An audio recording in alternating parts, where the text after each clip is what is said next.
Everybody's got opinions. We want to know what's yours. This is Everybody's Got Opinions with Keith D. Williams, former Wayne County Commissioner and political consultant Skip Mungo. We're going to take what you say and put the whole world on blast. Don't go away.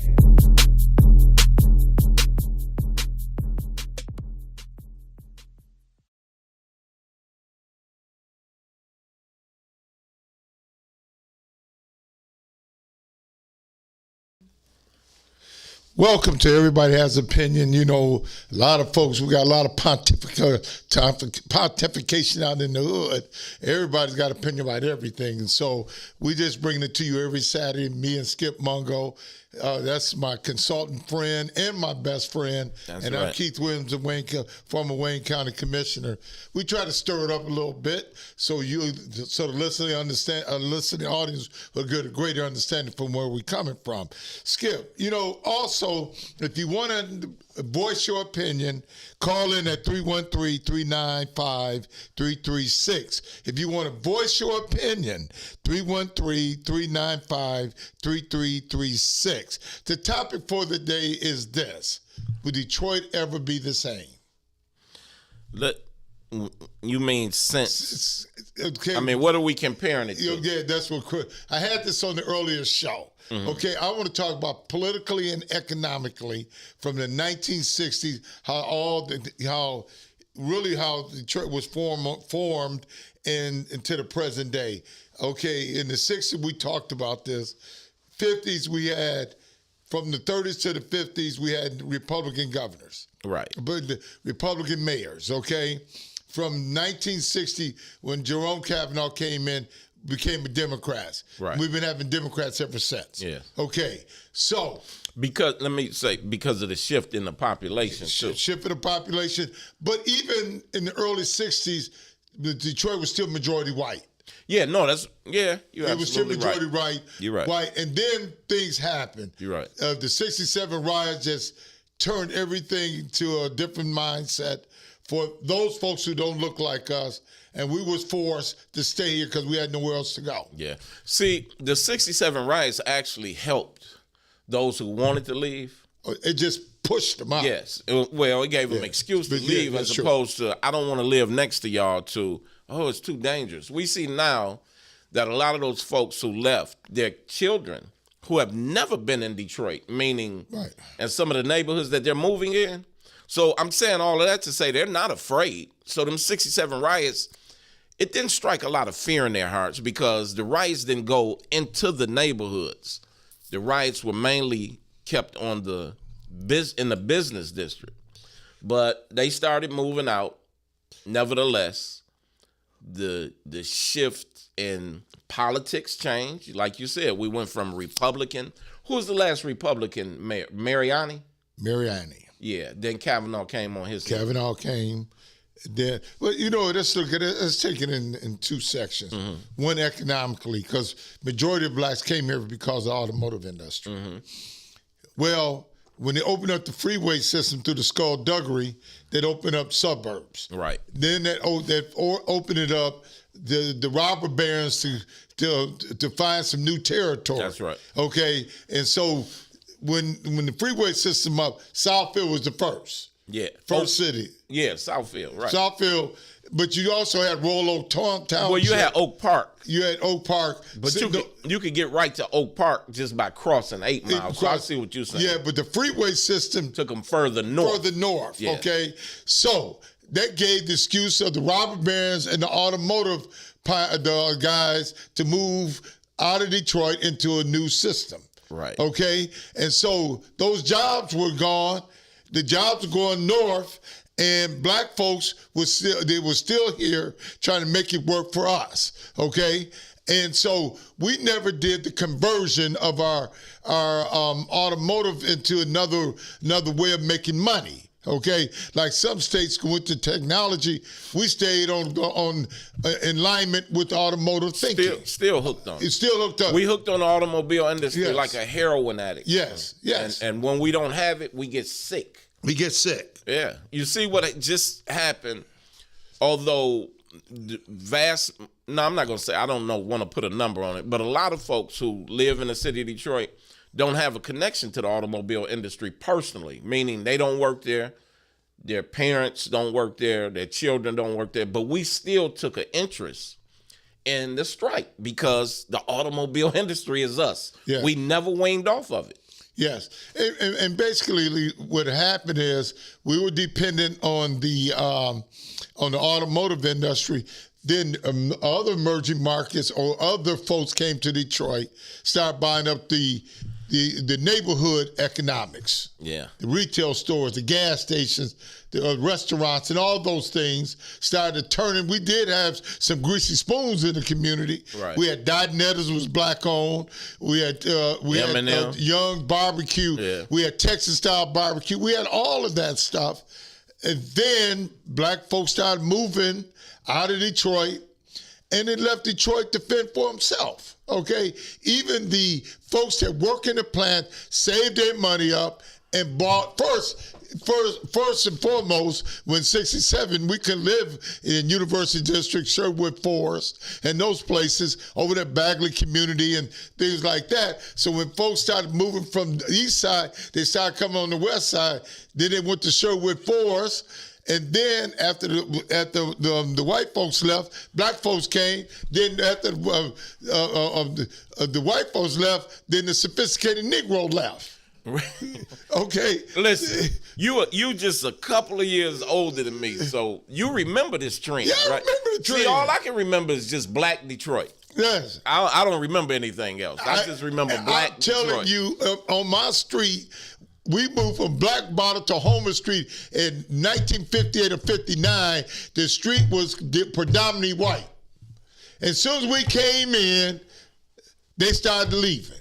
For sale signs. The sale signs started coming up. They were coming. The sale signs was going everywhere, man. Because in that area, by University, Detroit, and Illinois, it was white. Oh yeah, that's a nice area. It was a nice area back in the day. Yeah. But then 67. That white devil came in, the heroin. They started bringing heroin in. They called it mixed jive back in the day. That's why you them guys, them puffy hands and all that stuff. And it started destroying our economy. Yes, it did. I played at Henry Ford up until 1972. 1972, the school was still predominantly white. Yeah, it started destroying the spirit of the community. Yes. Too. Yeah. Yes, they started leaving. Yeah.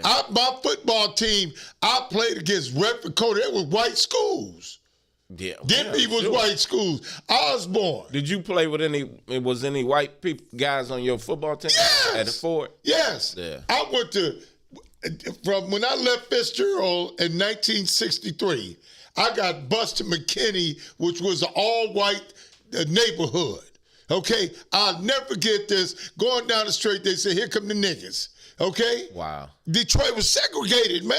Very. People think this stuff just happened in the South.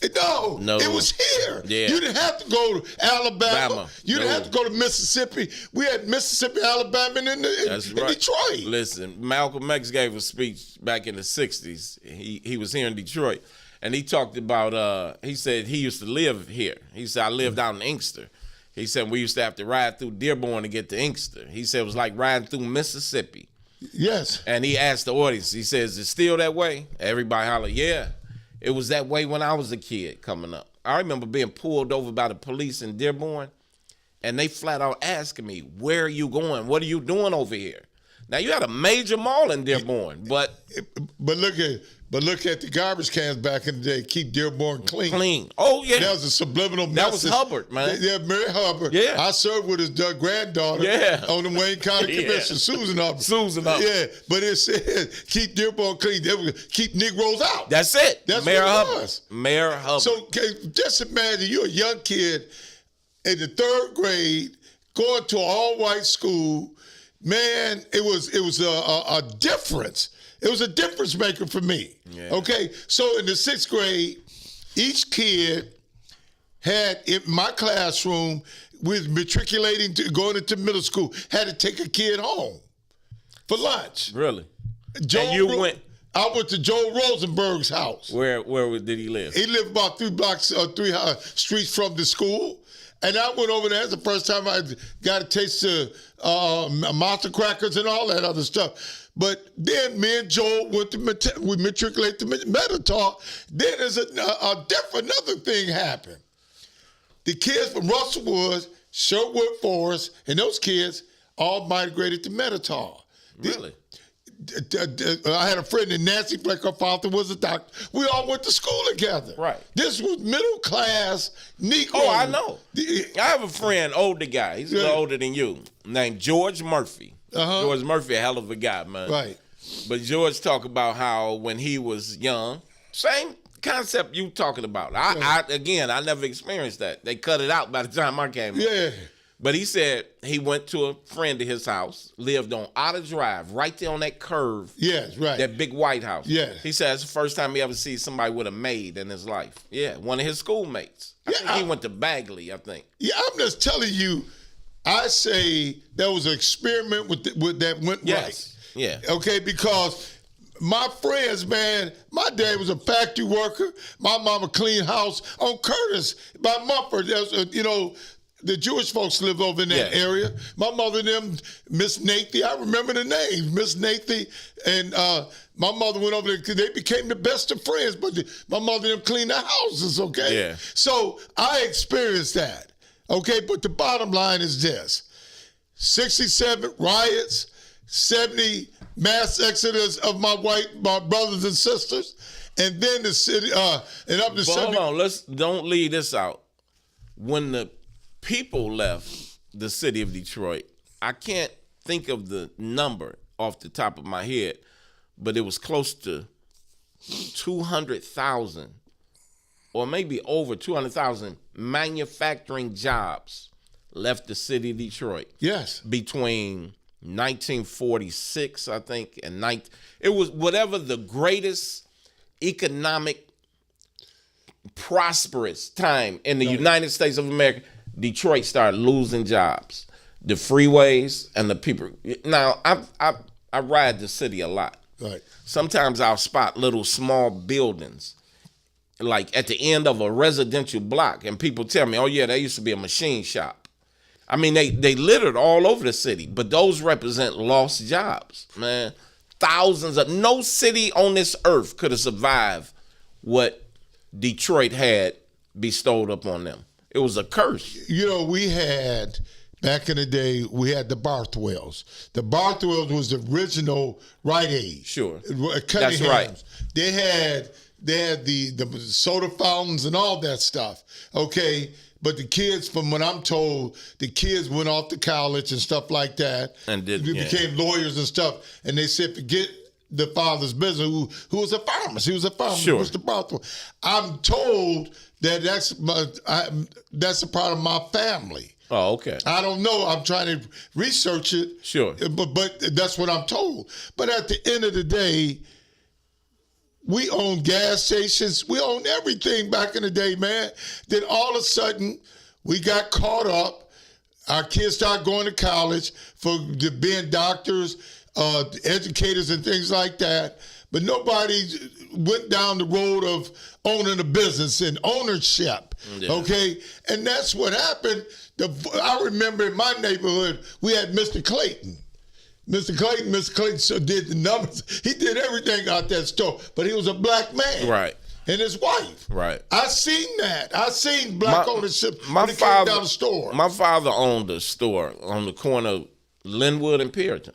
I know that place. I know that corner store. When I was coming up. But my father was a number man too. Yes. But my dad came to Detroit with nothing when he was 17 years old. He owned the cleaners. I mean, successful business as well. And he was a contractor. He owned a demolition company. Yeah, folks, call in 313-395-3336.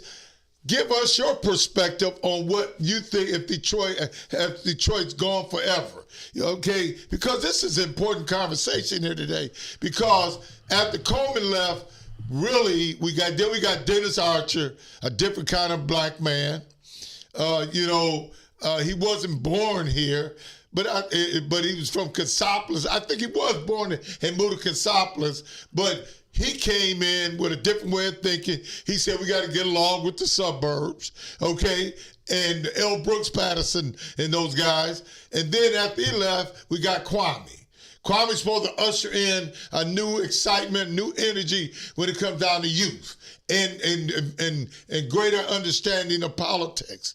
And guess what? You know what happened to Kwame. I ain't going to go delve off into that. Right. We got Ken Cocker for a moment, and he was over his head. And then I'm not going to say he was over his head. He wasn't meant to be the mayor. Then you got what you got. We got a Hall of Fame basketball player, and everyone the hell in the handbasket. Yes, it did. Okay, between Dennis and Dave being two of the most detrimental things happening to black folks. Under Dennis' watch, we lost the Detroit Public Schools. Under Dave's watch, the city went bankrupt, and emergency managers came in. So 2 outsiders came in and made it palpable for the evolution of Mike Duggan to come in and be our mayor. Made it. It was a perfect recipe for Mike Duggan to come right in. Yeah. Again, I know we talk about this. First of all, let me say the conversations we have at these tables, they start out in the community. Yeah. Like you'll call me and say, man, I was over at such and such having a conversation with these brothers. So this is what we bring to the table.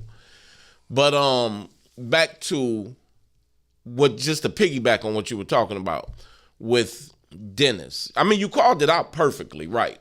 While Dennis, I remember Dennis Archer, Mayor Archer he even talked about getting on his knees, extending olive branches. Yes. But all that time, L. Brooks Patterson is kicking him in his face. And they continue to elect L. Brooks Patterson because, when I say they, people in Oakland County, because they felt as though he had their best interests at heart. That's how we felt about Coleman. I don't know. I thought I had my finger on the pulse of the registered voters in the city of Detroit, but I don't get it. But you think about this, Skip. Dennis Archer and Dave Bing, we lost close to $4 billion Whoa. in transferring the wealth. The school system at the time was 1.2. It was $100 million in the black. Test scores was up, and the neighborhoods were stable. And the citizens of the city of Detroit had just went to the polls and voted. We taxed ourselves to the tune of $1.2 billion for improvement. Remember who came in and depleted that bond money? Mike Duggan. That's right. Okay, but think about this. The test scores were up. The neighborhood was stable, and we was $100 million in the black under Dave Snead's watch. Okay, let's look at that's the school system, but look at the home ownership. Look at all the other things that prosper from that school system. Yeah. Okay, and when they came in, remember they created this emergency to fix the school. Yeah. Under Mike Duggan, he ran the whole program. I remember. Okay, about $90 million was to fix the schools, painting and all that other stuff. So money was being distributed under those folks' watch. Yeah. When they took over the schools, and then what else happened? John Rakolta and his bunch was behind it to take over because they couldn't control the bond money. Still same cast of characters. That was 30 years ago. Yes, but think about it. Then the bankruptcy, look what they did. They stole people's pensions. They destroyed the incomes. They sold off goods and services. They took the water department from us. They transferred. And when you think about it, it was outright theft. It was. It was outright theft what they did to black people. And guess what? Think about this. Skip down there. I don't want to hog the show. No. Hey, listen. I'm enjoying this. Now, Go ahead. Think about this, Skip. You got institutional knowledge, man. Think about this, man.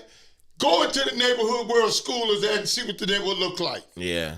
It destroyed the school. It destroyed the neighborhood. The schools, you cannot function in a city without a top-notch school system. No, I agree with you. And then their arms, the robber baron arms extended to East and the Hollow Park. Guess what? The two things they got in common. What is that? Black. No bank and no school system. Right.